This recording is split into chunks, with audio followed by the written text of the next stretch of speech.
Raïdo erra seul, abandonné dans un profond désespoir. Plus les jours passaient, plus le chagrin l'emportait. Tout lui semblait perdu.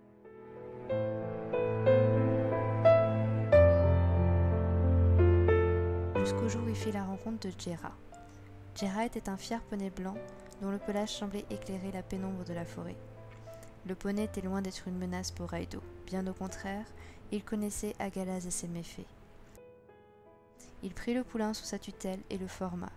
Il lui enseigna la patience, la sagesse, le pardon et toutes les valeurs du peuple des chevaux.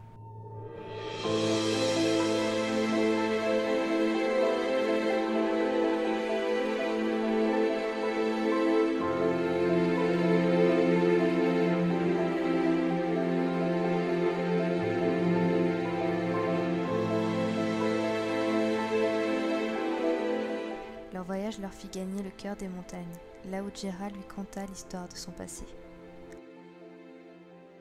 Lorsqu'il fut jeune poney, Jera se lia d'amitié avec une humaine du nom de Otala.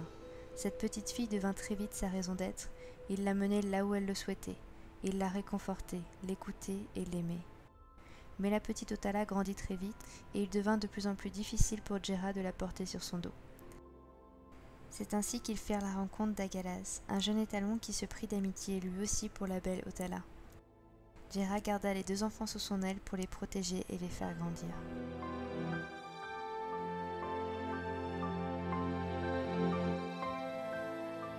Au fil des années, les hivers devinrent de plus en plus froids, et une lourde maladie s'abattit sur le peuple des hommes, s'emparant ainsi de la précieuse Otala. Aucun médecin, aucun sage ne parvint à trouver un remède.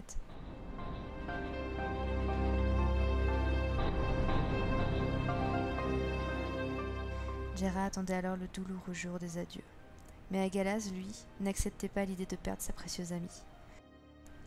Il la mena alors chez un sorcier et, au prix de son âme, sauva la petite fille qu'il chérissait tant, le condamnant ainsi à œuvrer tel un démon, dévorant les vies d'une faim éternellement inassouvie.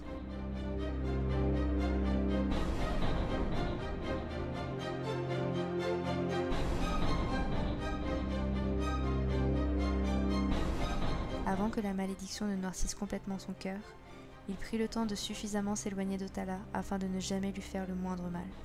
Il devint violence et haine, et tous finirent par craindre son nom. Une fois l'histoire racontée à Raïdo, Jera le guida jusqu'au village du peuple des humains. Devant eux s'avançait une délicate et fragile créature qui n'était qu'autre que la douce Otala. Après de brèves salutations, elle leur confie l'unique moyen de vaincre la malédiction qui s'était emparée d'Agalaz.